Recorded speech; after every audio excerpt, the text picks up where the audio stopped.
Hey guys, my name is Abhishek and welcome back to MBBS Treasure Channel. Today we are going to read about the classification of hypersensitivity. In my previous video, I have already explained and introduced about allergy and hypersensitivity. If you haven't watched that, please go to my playlist of pathophysiology. There you will find the introduction to allergy or hypersensitivity. So, without wasting time, let's begin our today's topic. In today's topic, we are going to discuss about only the classification of hypersensitivity.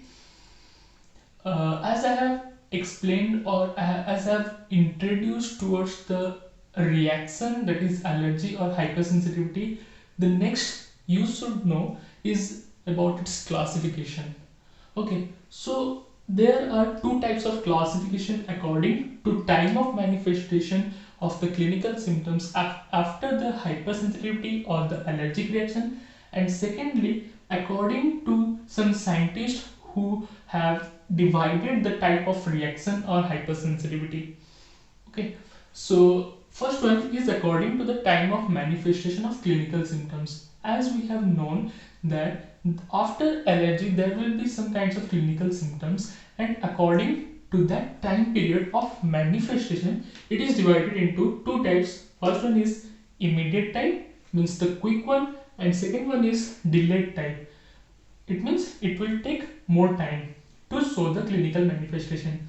So what happens, it develops at once. It means for the first time when it comes in contact, from that period only it will start showing its manifestation. Time period is, that is, few seconds to 4 hours. So the clinical manifestation time is from few seconds of contact with the allergen to 4 hours. If in between these hours this manifestation will show, then it will be categorized under the immediate type of hypersensitivity.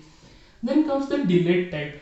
From the word you can know it means it will take more time. It develops within time period of after 48 to more hours. If it is more than 48 hours or 2 days, then it will be considered to be delayed type of hypersensitivity. So what are the type of clinical manifestations seen in this type of reactions?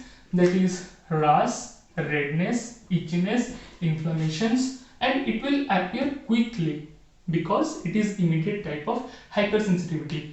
These are the symptoms that are associated with this type of hypersensitivity, and this can be seen, this immediate type of hypersensitivity can be seen, for example, in case of pollinosis, like when the allergen will be the pollen grains, like bronchial asthma, from natal rash, then anaphylactic or the severe form of type 1 hypersensitivity that we are going to read in future.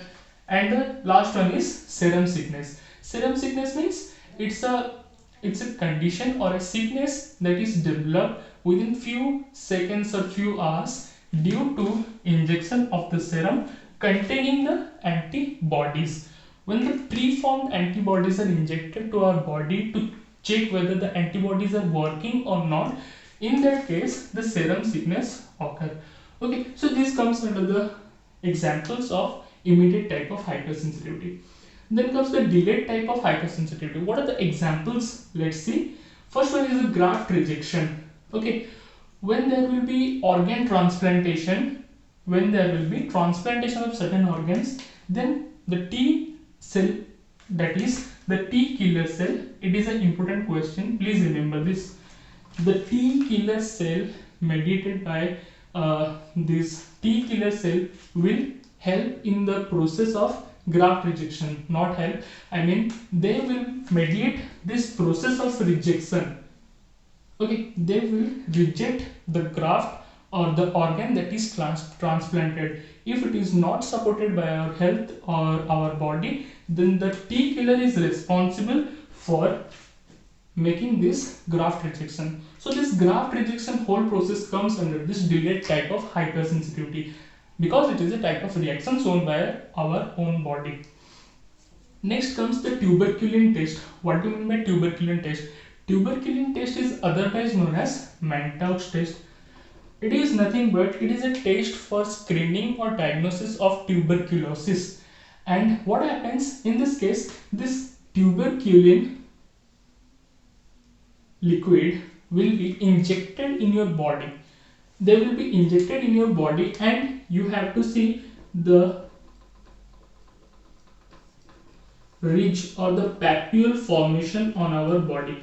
So it's a test for diagnosing of tuberculosis, where the tuberculin is injected on our body, and we will see whether there will be inflammation, like there will be formation of a papule on our body surface, and its length should be between 5 to 10 millimeter. If it will be less than 5, it will be negative test. If it will be more than 10, it will be positive test of Mantoux test. So it is a screening test for diagnosing the tuberculosis.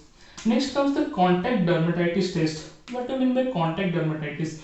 Dermatitis means it's a skin allergy test, or there will be a formation of eczema, and it will be formed particularly when there will be contact with a particular substance. Okay, in that condition, T cell will perform its action, and it will be coming under the delayed type of hypersensitivity. Then next comes the autoallergy. Autoallergy is nothing but the autoimmune disorder or own protein. Autoallergy means the own bodily proteins will act as an antigen. So in that response, the antibodies will be produced, and henceforth the reactions will take place. So this is the classification according to the time period. Next comes the classification according to some kinds of scientists who gave their theories to distinguish the hypersensitivity reactions. Like for examples, the scientist Girl and Combs in 1964 they proposed till type 1, type 2, type 3, type 4. But this Riot, the next scientist in year 1980, proposed the fifth type of hypersensitivity. Okay, so this is proposed by 1980 Riot, in 1980 by Riot, and it is proposed in 1964 by Girl and Combs. So this is the most universally accepted classification of hypersensitivity. If someone will say the classification of hypersensitivity, so first you will be considering this will be the answer. Okay, so mostly the teachers asked about the classification of hypersensitivity. So how it's classified? It is classified according to the pathogenesis, the mode of action of allergens. First one. Second one is what are the chemicals produced or the mediators produced, and finally what are the physical or the clinical manifestations shown after the reaction. So on that basis, this classification has been divided.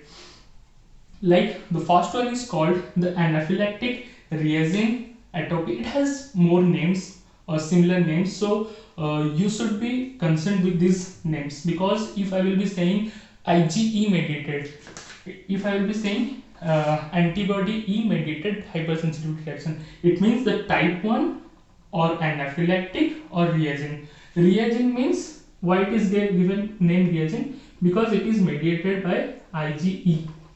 Okay, so next comes is the type 2 type of hypersensitivity. It is known as cytotoxic. It is mediated by IgM, IgG antibodies.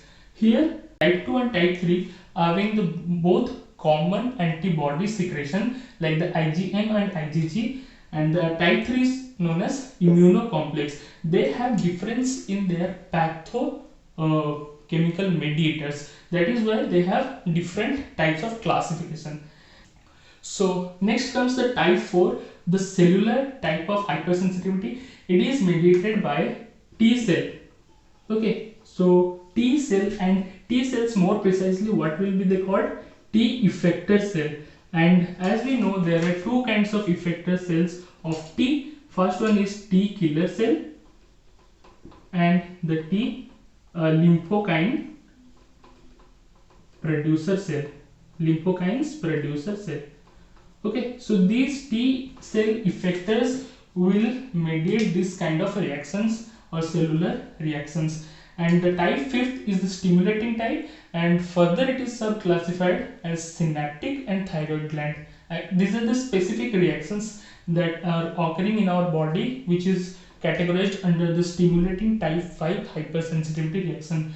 Okay, so these reactions we will be studying more briefly in my coming videos. So this video is only about the classification of hypersensitivity, because this classification is also a very important question mostly asked, and they ask about these antibodies, at what type of hypersensitivity, what kind of antibodies are produced, that you should know. Okay, and in this condition I have forgotten to say, it is also mediated by IgM and IgG. Okay, and IgG. So everything's all the reactions except this type 4 is mediated by the antibodies, and this cellular is mediated by T cell effectors. Okay, so this was all about today's video. If you find this video is helpful, please like, share and subscribe to my channel. And in my next video we will be discussing about these types of reactions, starting from the first one, anaphylactic or reagent type of reactions. Okay, thank you so much.